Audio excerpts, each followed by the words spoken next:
Alright ledge cakes, welcome back to another video. I'm back out in the woods, in my local woods. I've been doing a lot of travelling about recently. I've been over to the peaks, I've been over to Wales, I've been up to Scotland, and I've just been craving a bog standard woodland camp. So here we are. I'm out late today, it's already gone 5 o'clock, so I'm gonna get hustling, get my tarp set up, and I've got something cool to show you. I've done it once before on the channel. I've brought the small poncho tarp out, and my plan is to go for a guy lineless setup, and I'll show you what I mean when it's set up. I'll see you in a sec. There's your jet.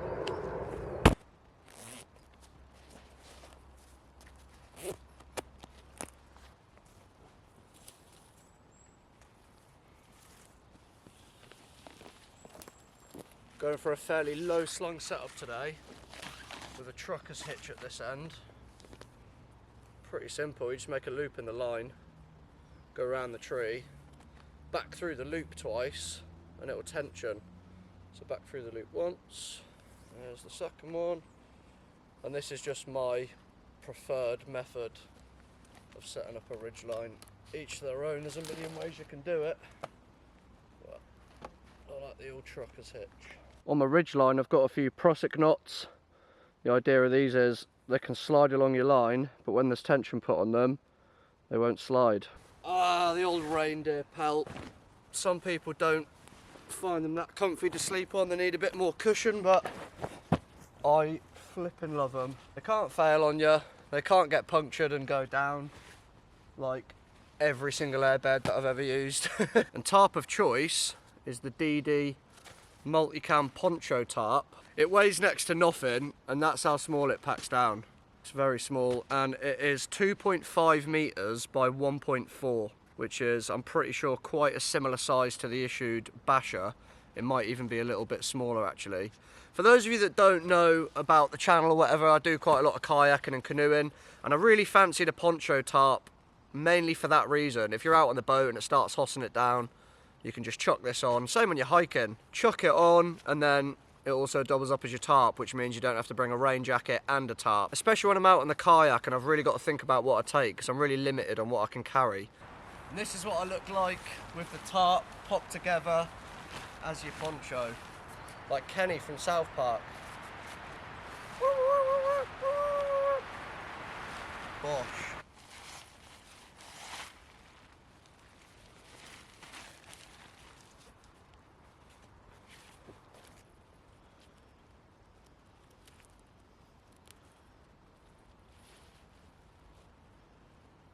Now the tarp's on the ridge line, it's time to go and find them 2 Y sticks and the 2 straights. So time for a little walk through the woods, and I feel amazing because I just love the woods. Nature is beautiful, it's the most real thing on the planet. It needs nothing, it looks after itself, and I just appreciate it.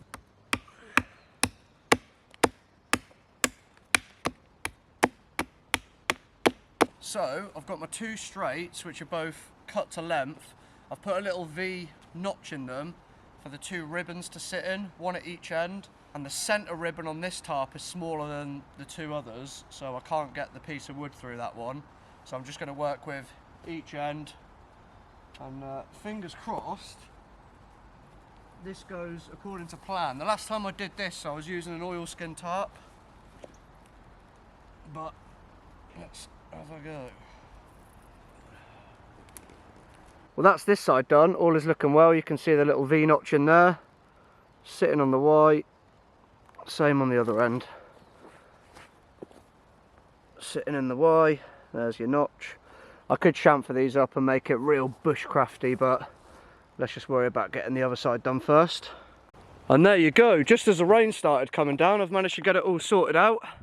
Bergen's under there, pelts under there. Got my new Corinthia bivvy bag, which I'm trying. Of course, it took a lot longer than just guying it out, but it's something different, something you don't see all the time. And if you were in a big group, it could stop people tripping over your guy lines. I've done it with a 3x3 when I've been out in the hammock, but just mixing it up, a guy lineless setup. Obviously, we've still got the ridge line, but I think it looks pretty cool. I'm pretty happy with it.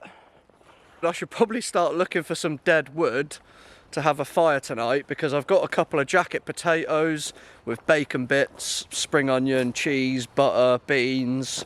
What else is on there? Sour cream and chive. So yeah, I should probably think about getting some wood in. Oh, I think the rain's just stopped. Yeah, it was looking all right up there, to be fair. I was hoping it was just going to be a shower. But first, I think it's time to crack a beer. What do you reckon? Let's have a beer. I have got a Vocation Special Edition Doppelganger, which is a DDH, coming in at 6.7. Never tried it, because the superstores, they're constantly changing what craft ales they've got in there. And I'm a sucker. I've always been a sucker for them, so I don't always splash out and buy the expensive ones. I quite often just buy multi-packs, but every now and again I like to spend the money. And apparently it tastes tropical, pine and citrusy. Strong aromas of sweet mango and stone fruit are balanced with zesty citrus bitterness and a piney resinous finish. I'm a big fan of the double dry hopped. I don't think I've had a DDH ale that I've not liked, and that continues because this is pretty banging. Right.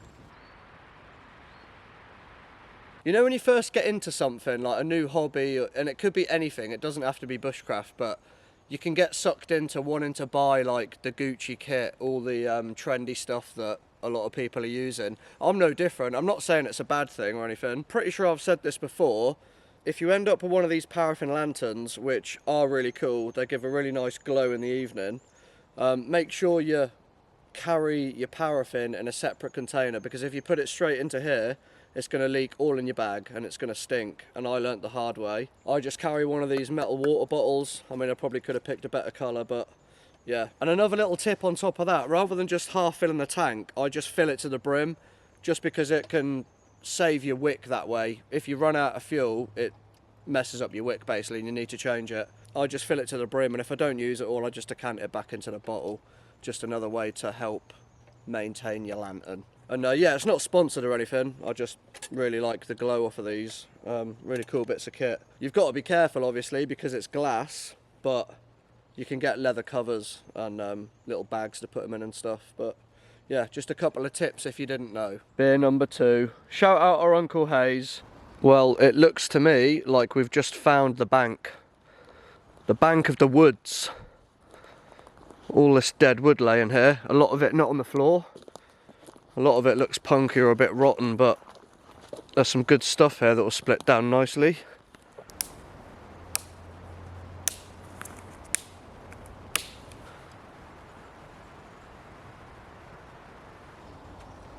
If you've got black smoke coming out the top, you know the flame's too high. That's kind of your limit really.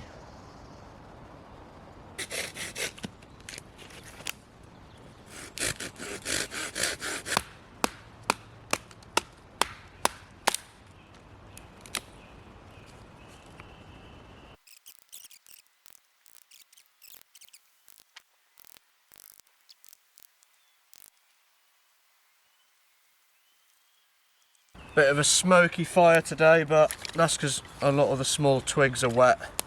Spuds are in, oiled up, rubbed in a bit of pepper. Let's get them on. I'm just putting the potato roaster next to the fire because the first time I used this I made the mistake of putting it straight in the fire and I burnt my potatoes to a black crisp and it wasn't good. So I'm going to do them a bit more gentle this time.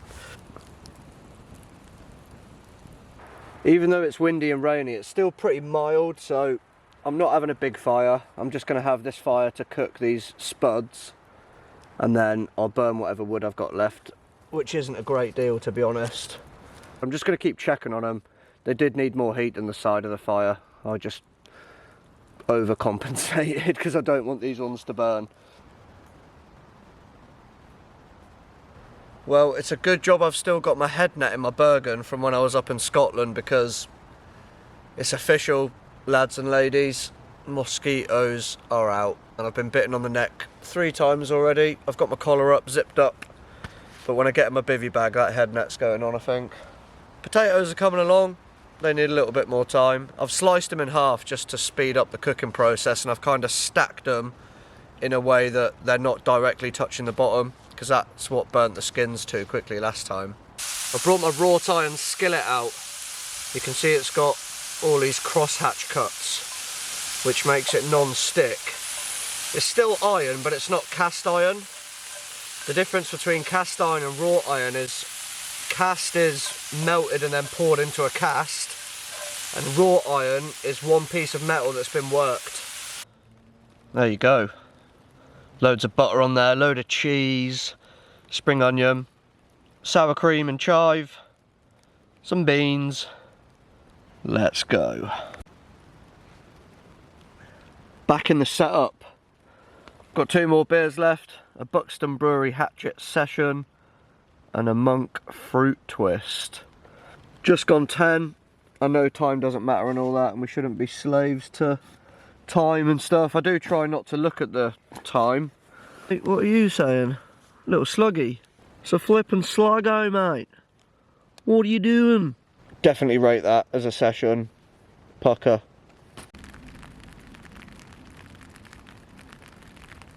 Back on the incense sticks. We're running with Rainforest today, and that'll help a little bit with the mozzies as well. I like rusty spoons. Look at this one, he's like, incense? Yeah, and what, mate? I'm gonna stand on your coat and stare at you. Hairnet has been donned. Time for beddy buys. Or as my dad used to say, up the wooden hill. Which is a phrase I still use now, which is quite ironic because I live in a bungalow. Night night, see you in the morning.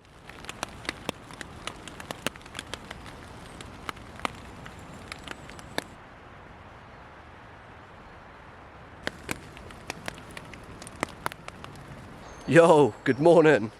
The setup held firm last night. Little bit of a breeze, but all was well. And then the American jets this morning were ruthless. It was one after another for about 45 minutes. Now, I've seen quite a lot of dog walkers this morning, so I don't think I'm going to get a fire going. I'm just going to tidy it all up and have a bit of a sweep around the area. So we're going to go somewhere else after I've packed down.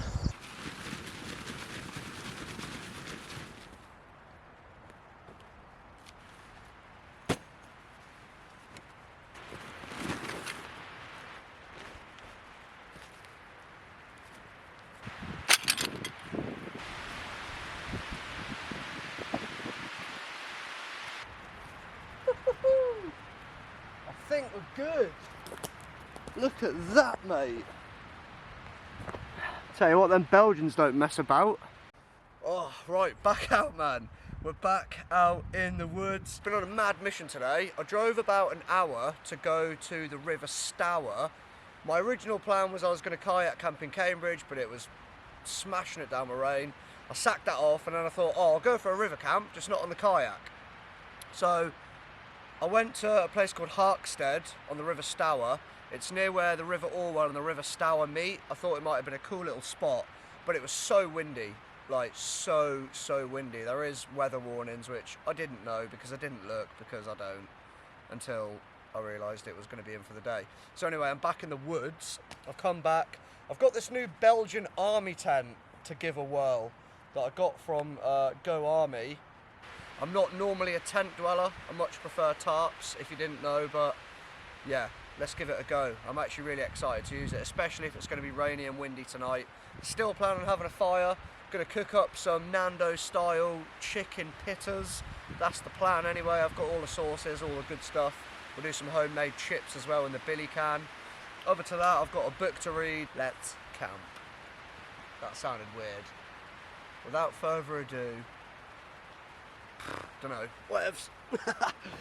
Let's have a little look around the tent then, shall we? Because I'm pretty excited about it.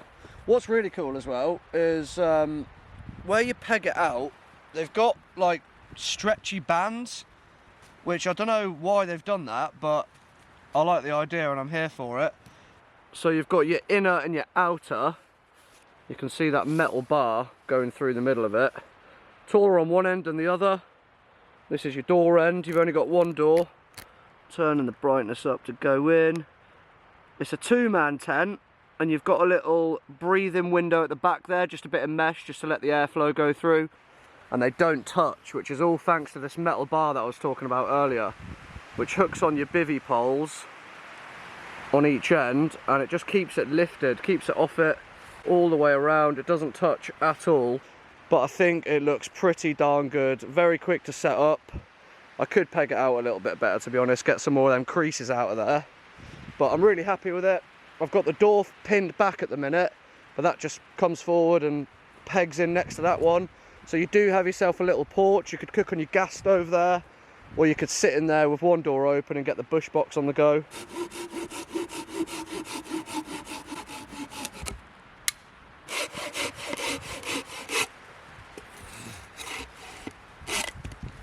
I've got the base of the fire sorted out. I've got a couple of Ys and a straight, because I plan on doing my own chips later on, so I'm just going to hang the billy can off of that. And yeah, I'm going to get this fire going soon. Look at this little sycamore here. Do you mind if I get a selfie? Are you sure? Is that alright? Oh, come on, let's do it. Take the picture. Me and my mate Sammy. Yes, yes, yes, I'm excited for tonight. We got some good food.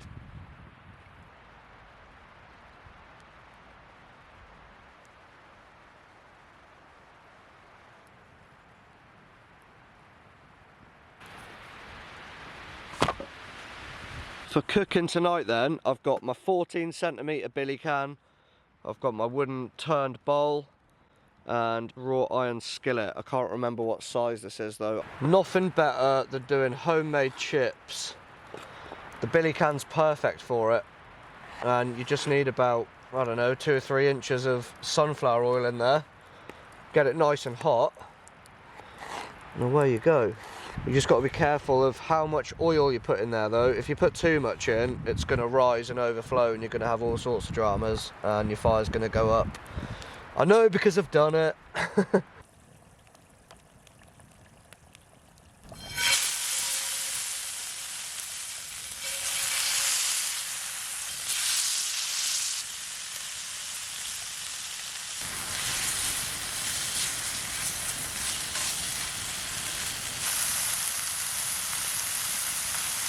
I'm doing it properly, triple cooked chips. Chicken's coming along nice. And there we are, pittas on the go, full of chicken with the cheese in there. Some extra lemon and herb sauce, because that's what I marinated them in. And we are back in the tent. Wow, the camera really doesn't like this head torch, does it? Oh well. I'm just going to read my book now, to be honest with you. I'll show you what book it is, one sec. So, I'm going to be starting Brave New World by Huxley. Now, I've got certain views of the world. I like to believe that my eyes are open to what's really going on, and I've been told that this is a good book to read. It was written back in the 30s. I'm pretty sure it's a fiction, but it's kind of like what the world would be like in the 21st century. And a lot of it's supposed to be close, or there or thereabouts, you know. I'm just going to chill by the tent. I'm going to keep the door open and just keep watching the fire as well. I'm not going to add any more wood to it now. I'll catch you in the morning.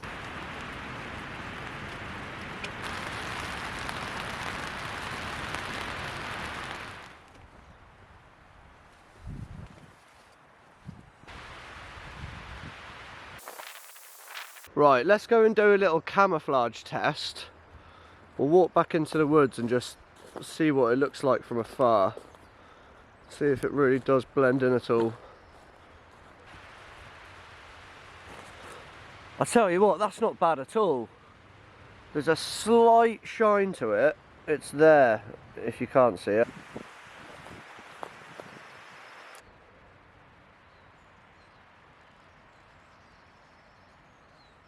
I mean, realistically, this is a 2-man tent if you keep your kit outside. But it works. You could definitely fit 2 in here. I'll be bringing this to the Bushcraft show, I think. I reckon this is what me and Catherine will stay in. If you're camping on your own, it's a nice size to have your bed rolled out and then your kit on one side, and then you've still got an area to like chop veg or do whatever you got to do. So to the people that are coming to the community camp in Cardigan in Wales next month, check your inboxes because the email with all the information about the camp has now gone out. So if you've missed it, have a look back through your emails. I look forward to seeing you all there. Just had a little strop up of the York knife, the Tiger Cub. I really like this knife, and I'm loving the sabre grind as well. You kind of get the best of both worlds of the Scandi grind and the flat grind. Micarta scales, orange liners in there, and it lives in a Kydex sheath which has that positive click. And speaking about the Bushcraft show, if you haven't got tickets yet and you plan on going, I've got a discount code. It's EAB15 in capitals, which will get you 15% off, I think. So this is sycamore. Kind of looks like a Canadian maple leaf. They are of the same family. So to conclude on the tent, things I really like about it, I like the fact that it's got an inner and an outer. I love the metal frame with the bivvy poles. That cross member, keeping its shape and rigidity is just awesome. I like the stretchy bands, and I really like the gap between the inner and the outer. And another thing I clocked as well, you could put this up with a ridge line because you've got these two eyelets here, so you could run it straight through the front and the back on an angled ridge line, and you could sack off the poles. I might have to go try it. You could even just use the inner as a tent in summer, just as a bug net. Looking good. Right then, squad, I think that's it from me. Thank you ever so much for watching the video. I appreciate every single one of you. Peace and love to you all. Have a great week, and I'll catch you on the next one.